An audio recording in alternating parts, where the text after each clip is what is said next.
Hi, I'm Ben Canning, and this lecture is going to be on optic fiber or optical fiber. Please make sure you watch the YouTube video.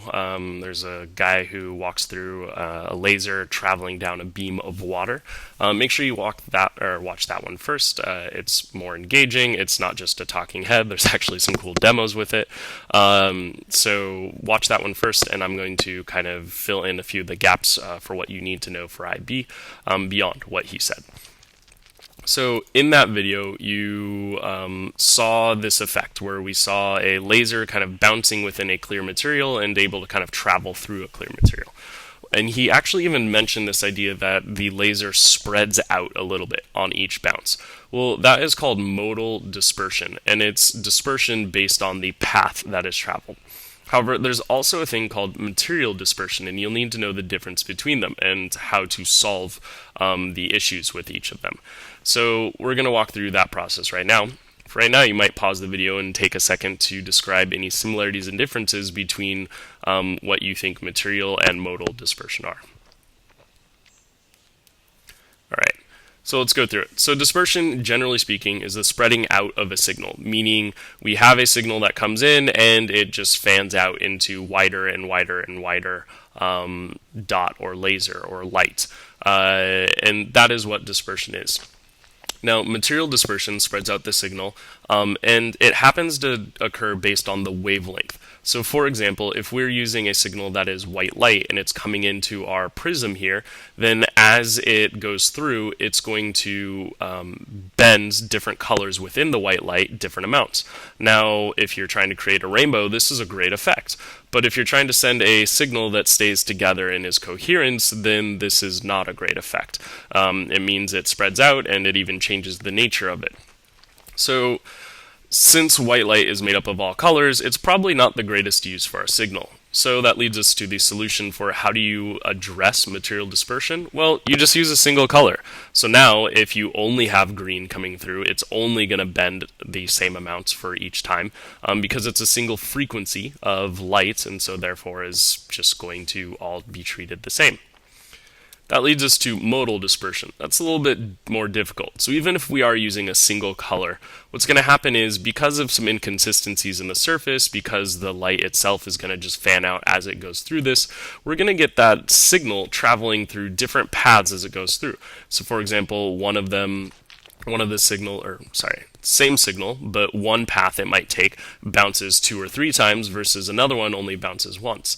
The end result is that if you have an input that looks like a nice clean square wave or digital wave, some of that is going to arrive a little bit earlier, some of that's going to arrive a little bit later because they're literally taking like further or longer paths and will take longer to get there.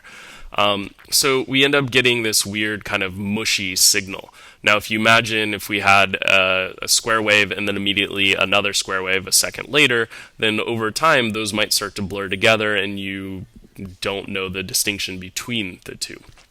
So what this means is that we have to minimize this as much as possible, and ultimately what happens is they use a signal reshaper. So something that will take in this mushy signal, and I mentioned this the other day, will basically say, I think instead of this mushy signal, what you originally meant was this, and so it will resend a new version of that signal instead. Alright, so why does this happen? Or how does optical fiber work, actually? Sorry, not why does this happen. How does it work? Well, optical fiber, he explained a little bit, depends on the refractive properties of the materials you're in. So if we're having a laser start in a material like water or glass, where it moves a little bit slower, and go into a faster material, then as it goes out, we can use Snell's Law to figure out how much it's going to refract. So in this case, if you point it like this, it's not going to refract at all, but as it goes at different angles, it will refract more and more and more and more. But there's an angle at some point where even though this might only be at 60 degrees in here, the refracted light is going to be perfectly flat or at 90 degrees. This is called the critical angle. It's that angle where basically no light leaves the material. So instead, it's refracted along the edge or simply just reflected back in. And so that's what is meant by the critical angle in this case. Some examples of it are these two pictures. So we have a laser, instead of shining out, it's only completely reflected in.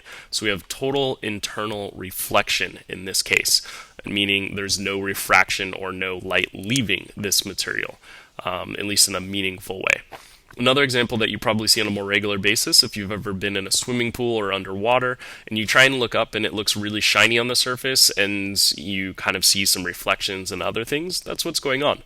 So in this case, we can see the turtle's shell reflected off of the surface of the water, because we're at a steep enough or a shallow enough angle that the light is totally internally reflected in this case. Okay, so how do you calculate this? Well, this only works for light going into a going from a slower material into a faster material. So what that means is if it's going from material 1 to material 2, material 1 has to have a greater index of refraction. So the index of refraction, the bigger the number, the slower it moves. Based on Snell's law, we know that n1 times sine theta 1 equals n2 times sine theta 2. So for the case where it's totally internally refracted, or reflected in this case, the critical angle, what that means is the light essentially is refracted to exactly 90 degrees from the normal line. That is kind of that threshold amount. So for angle 2, we're going to plug in 90 degrees. Well, if angle 2 is 90 degrees, that means sine of 90 is just 1, so we can rewrite our formula right here as this instead. Sine of theta 1 equals n2 over n1 times 1, because sine of 90 degrees is just 1. Which leads us to that the angle at which this happens is going to be the arc sine of the ratio between the two indices of refraction. Practice that calculation on your own if that's confusing to you. Okay, so this basically just restates that. I'll give you a second to read through it.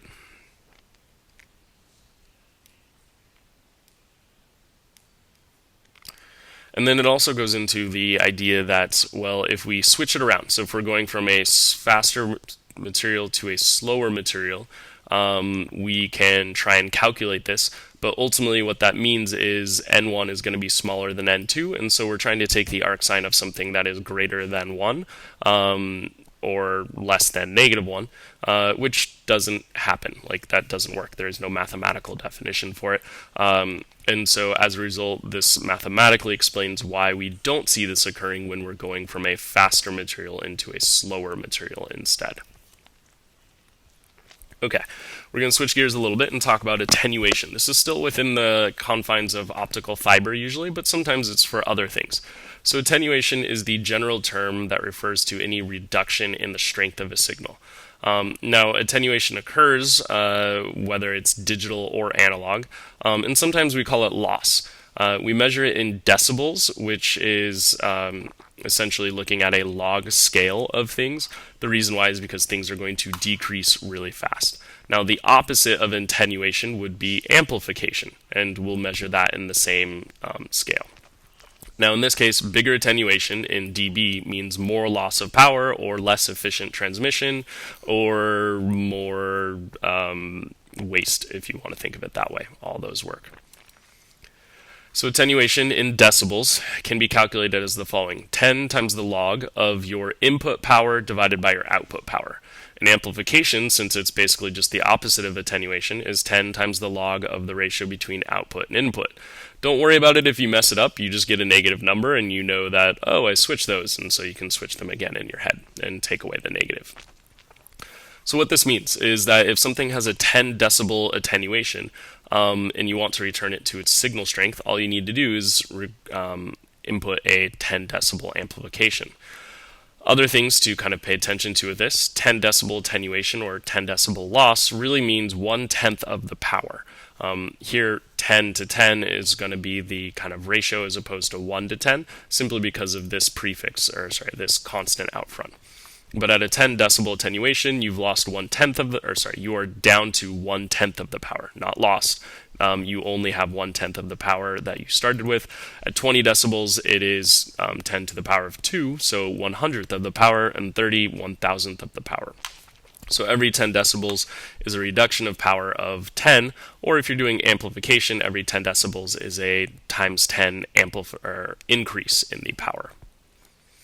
So let's do a calculation. If a signal loses 95% of its power over 50 kilometers, then calculate its attenuation in decibels. Go ahead and pause this video and give it a shot. Okay. Once you've given that a shot, give the next one a shot. Calculate the attenuation properties of the material used for transmission in decibels per kilometer. So you're going to use your first answer and the amount of kilometers to figure out what is the attenuation of the material. Go ahead and pause the video and give it a shot, and then I'll walk you through it. All right. So the attenuation in decibels is going to be 10 times the log of the input divided by the output. So if the input is 100, the output would be 5. That would be a 95% loss. Notice how we're having to kind of translate from one way of framing it to another. So we plug that into our equation, and what we get is attenuation equals 10 times the log of 100 divided by 5, which gives us 10 times 1.3, or 13 decibel attenuation.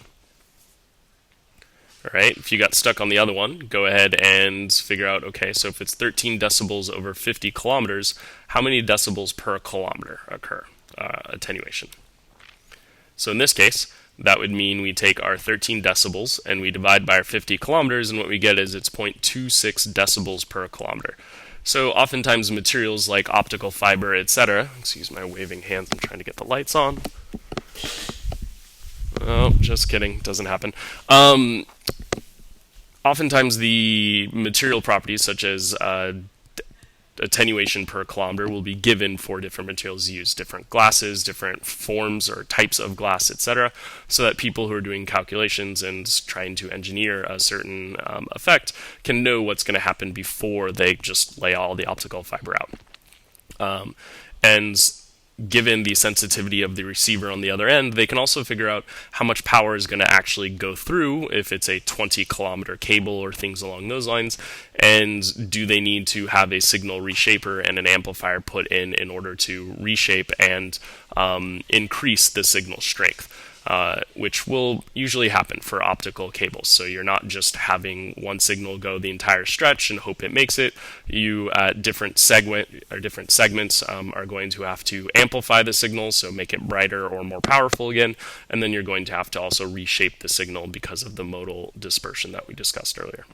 That's it for this video. Sorry it wasn't the most polished, but you get the idea.